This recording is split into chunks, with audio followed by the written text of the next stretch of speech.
Hello everyone, आपकी शिविका में मैं करती हूँ आपका बहुत सारा वेलकम। आई होप आप सब लोग अच्छे होंगे, अपना ख्याल रख रहे होंगे।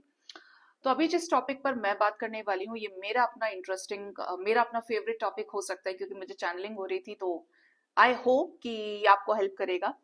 तो हम जिस टॉपिक पर बात करने वाले हैं वो है,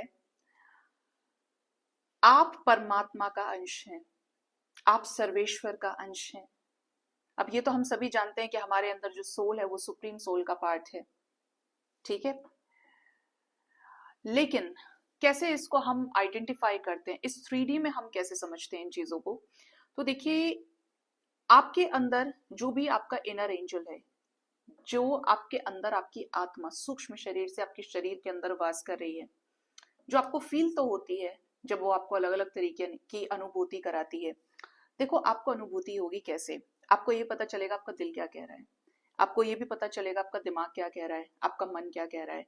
कुछ चीजें आपके फेवर में जाएंगी, कुछ चीज आपके अगेंस्ट में जा रही होंगी, कुछ चीजें ऐसी होंगी जो आपको दरिया दिली ह्यूमैनिटी से जोड़ेंगी।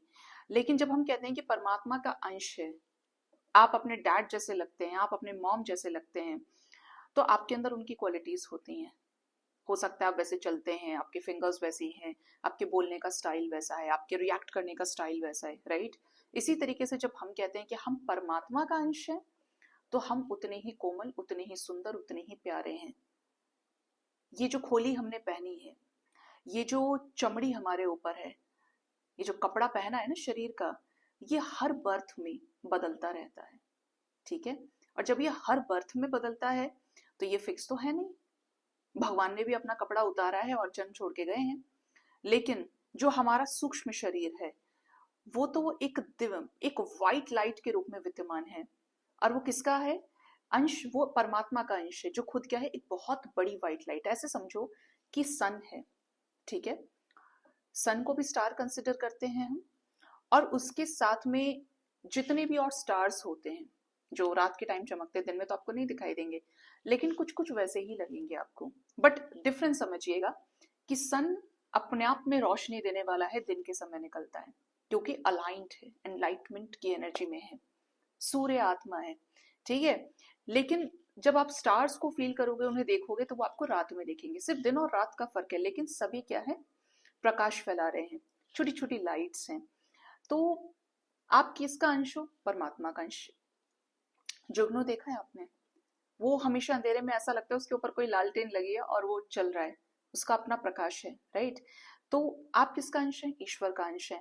और क्या है? एक व्हाइट लाइट के रूप में आपकी सोल आपकी बॉडी के अंदर है, जो अपने कर्मों के हिसाब से, क्योंकि इसके ऊपर अलग अलग तरह के शरीरों की लेयर चढ़ी हुई है, तो ये कर्म से संचालित होती है। कर्म से इसका जीवन, इसका जन्म, इसकी मृत्यु निर्धारित होती है। जैसे कर्माज आपके हैं, वैसे ही जन्म आपको मिलेगा। और अगर आपके कर्मास बहुत अच्छे हैं, तो आप मुक्त हो जाते हैं, जीवन चक्र के या काल चक्र से बाहर निकल जाते हैं। आपकी जो सोल है, परमात्मा का अंश है, तो उसके रेल्म भी अलग अलग होते हैं। जो सोल शिव भक्ति करके करने के लिए आती है, या जो पूर्व जन्मों में पास्ट लाइफ्स में शिव साधना करते हैं, अघोर तंत्रा प्रैक्टिस करते हैं, ये तो ये सब के सब शिव के शिवलोक से आए हैं। इसी तरीके से जो नारायण भक्त हैं, जो हरिवंश परंपरा को फॉलो करते हैं, यानी कि शैविज्म के बाद अगर आप वैष्णविज्म को फॉलो कर रहे हैं, तो आप उस रेल्म से आए हैं। लोग भी कई सारे हैं ना, भगवान ने अपने अपने डिपार्टमेंट्स फिक्स किए हुए हैं, लेकिन हम मनुष्य हैं, अल्पज्ञ हैं, तो हमको इन चीजों को जानने के लिए अपने अंदर बहुत जाना पड़ेगा। जब हम अपने अंदर बहुत ज्यादा जाते हैं, तब जाकर हमें पहली अनुभूति तो ये हो पाती है कि जो हमारी सोल है, कुछ ऐसा फील होता है मेडिटेशन में कि यार व्हाइट लाइट दिखती है। फिर उसके बाद जब आपकी एनर्जी और हाई होगी, तो आपको उस व्हाइट लाइट के साथ साथ अपने धीरे धीरे जो चक्रास आपके अलाइनमेंट में आएंगे, वो मूव करते हुए देंगे दिखेंगे। तीसरा, आपको मेडिटेशन के अंदर विजन्स आने लगेंगे। मतलब जो भी आपके एक्सपीरियंसेस है, वो एक्सपीरियंस जैसा जैसा बढ़ता जा रहा है, एस्ट्रल ट्रेवल आप कर रहे हो, एक्सपीरियंस कैसा भी हो सकता है, ठीक है, लेकिन वो आपको उतना गहराई से जोड़ देगा, आपकी अपनी सोल को कनेक्ट करता चला जाएगा। आप और ज्यादा डीपर लेवल ऑफ स्पिरिचुअलिटी में चले जाते हो, जहां पर आप कह सकते हैं कि हाँ यार, जितना क्लैरिटी आपको मिलेगी, आपकी पास्ट लाइफ अनलॉक हो जाती हैं, आपको ड्रीम्स वैसे आने लगते हैं कि मैं इस जगह से आया हूँ, मेरी ये पास्ट लाइफ रही है, ठीक है। तो ये जो चीज है ना आपकी, ये आपको बताती है कि आप कैसे उसके अंश हैं, आप उसके कितने निकट हैं। जब हम ये चीज बोल रहे हैं कि हम उसके अंश हैं, तो इसको सिर्फ कहा नहीं जा रहा है, ये आपके अंदर फीलिंग है।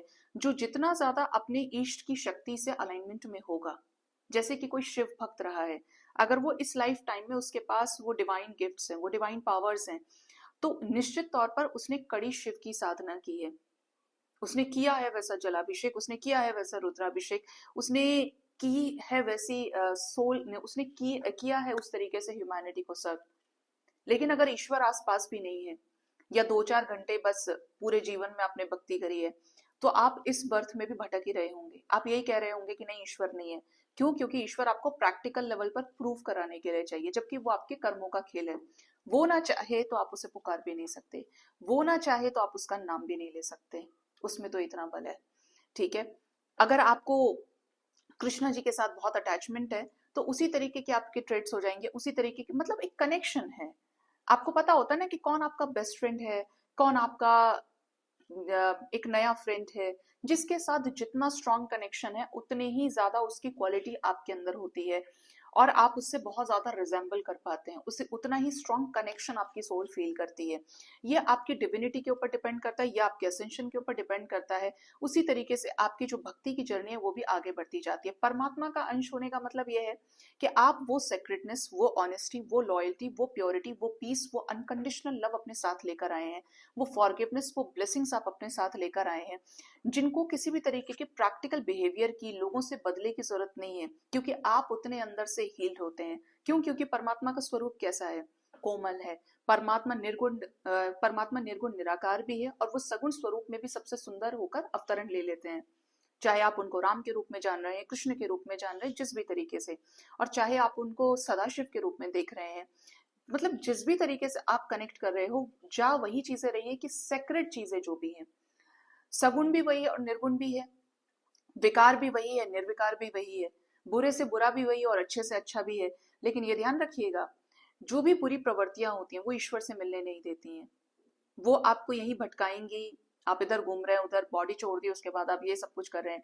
लेकिन जो अच्छी क्वालिटीज हैं, अगर आप अपने लाइफ में ऑनेस्टी कभी नहीं छोड़ते, आपको कोई फर्क भी नहीं पड़ रहा है कि सामने वाला बदला कर रहा है नहीं कर रहा है, आप अपना कार्य कर रहे हैं, आप जानते हैं कि ऑनेस्टी, ईमानदारी एक अच्छा सत्कर्म है, आप जानते हैं दया करना एक सत्कर्म है, आप जानते हैं कि प्रेम करना सत्कर्म है, आप जानते हैं माफ करना सत्कर्म है, और आपको इन चीजों के अलावा किसी भी चीज से कोई फर्क नहीं पड़ता है, तो निश्चित तौर पर आप उसी में जाकर मिलेंगे।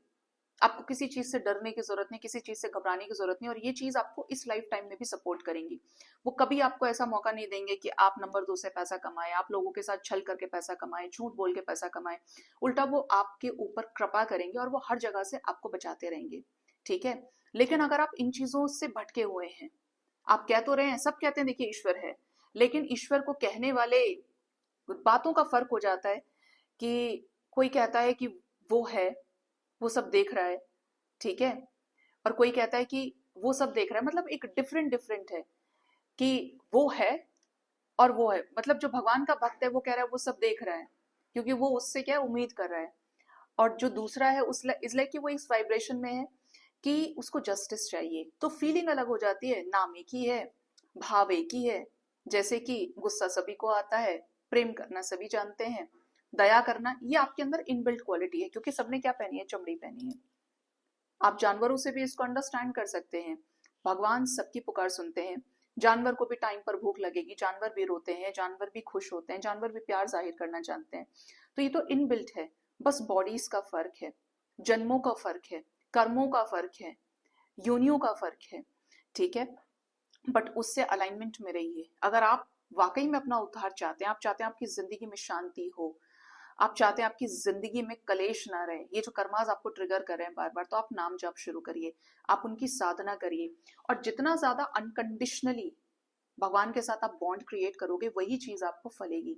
एटलीस्ट एक रिश्ता तो अपनी जिंदगी में ऐसा छोड़िए जहां पर आपने अपनी उम्मीदों का पिटारा नहीं खोला। आप अपने पिता से उम्मीद कर रहे हैं कि पिता आपको प्रॉपर्टी दें, आपको पढ़ाएं लिखाएं, आपके लिए ये करें वो करें। क्यों? क्योंकि वो आपके पिता हैं, वो आपको धरती पर लेकर आए हैं। आप अपनी माँ से उम्मीद कर रहे हैं कि मेरी माँ मेरे प्रति ममता का भाव रखे, राइट? आप अपने वाइफ से ये उम्मीद कर रहे हैं कि आपकी वाइफ आपके लिए लॉयल रहे।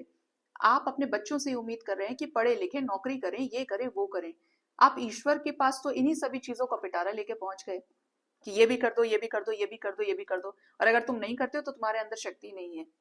तो एटलीस्ट एक रिश्ता ऐसा छोड़िए जहां पर आप किसी भी सिचुएशन में उस तक पहुंच सकें, कंडीशन लगाए बिना उसके पास जाके टिक के एकदम चिपक के बैठ सकें कि नहीं जा रहा मैं यहां से, मैं तुम्हारा हूं, तुम मेरे हो, गिरूंगा तो तुम्हारी गोद में गिरूंगा।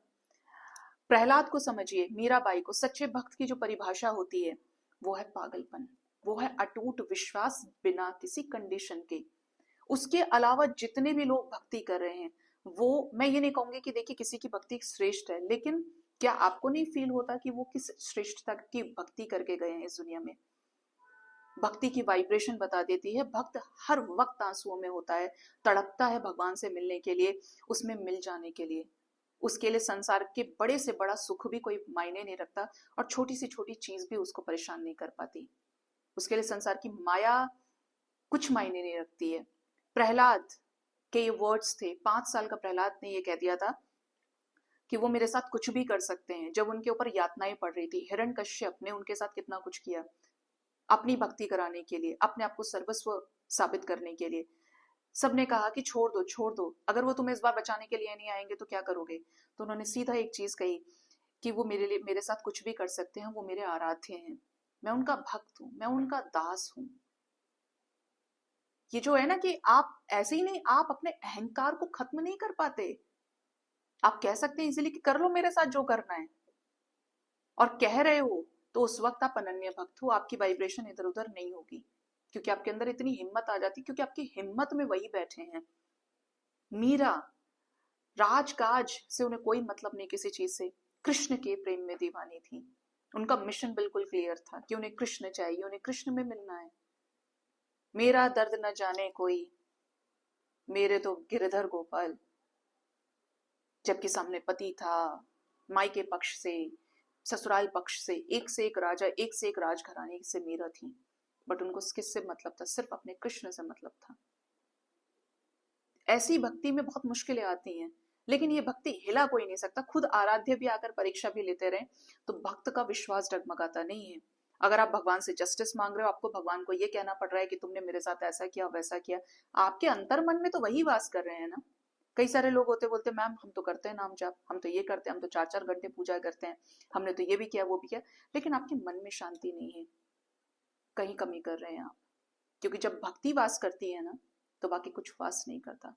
माया में इतना दम है ही नहीं कि वो आपकी भक्ति को हिला सके और आपके भगवान के साथ किसी के भी कहने से आपका रिश्ता कमजोर कर दे। कर ही नहीं सकती, उसमें इतना बल ही नहीं, क्योंकि अब आपकी आत्मा में भक्ति बैठ चुकी है। पूर्व जन्मों की गई भक्ति आपके हृदय में वास कर रही है, और वो ऐसी खुली है। आप फील करेंगे इस चीज को जब आपको पता चलता है कि डिवाइन ने आपको प्रोटेक्ट किया हुआ है। उसी का सबसे बड़ा प्रोटेक्शन है कि हिरण्यकश्यप प्रहलाद का बाल बांका नहीं कर पाया, भगवान खंबा फाड़ के प्रकट हो गए नरसिंह रूप में। मीराबाई को जहर पिलाया गया तो वो अमृत बन गया। सांप भेजा गया कि उनको काट ले और वो मर जाए, तो वो फूलों की माला में कन्वर्ट हो गए। ये सब कुछ सिर्फ भक्ति से संभव है। क्यों? क्योंकि जब आप भक्ति की हाईएस्ट वाइब्रेशन पे पहुंचते हैं, तो आप अपने अंदर उस परमात्मा के अंश को, जो आपकी आत्मा है, उसको ये फील कर पाते हो कि आप उसका अंश हो, क्योंकि आप उतने ही प्योर हो जाते हैं, उतने ही लाइट हो जाते हैं, फेदर के जैसे भक्ति में नाम जाप करते हुए आगे बढ़ते जाते हैं, प्रसन्न होने की सारी लिमिट्स क्रॉस कर जाते हैं। और ये वो अवस्था होती है जहां पर वो एक ही नाम जपता है जो उसके आराध्य का है। ठीक है, तो बड़ी ताकतवर चीज है, कमजोर चीज नहीं है। भक्ति का सीधा रिलेशन है आपके और भगवान के बीच के रिश्ते से। सिर्फ कहने के लिए नहीं, भक्ति एक्चुअल में भक्ति एग्जिस्ट करती है, और आपकी अपनी वाइब्रेशन बता देती है, आपका अपना भाव बता देता है। ठीक है, तो ये कुछ गाइडेंस थी। आई होप चीजें कुछ आपको हिट की होंगी, समझ आई होंगी। मुझे था कि मैं इस पे बनाऊं, क्योंकि मुझे चैनलिंग हो रही थी अभी जस्ट 5 मिनट पहले, so I made it for you. So guys, thank you so much, अपना ख्याल रखिए। हर हर महादेव।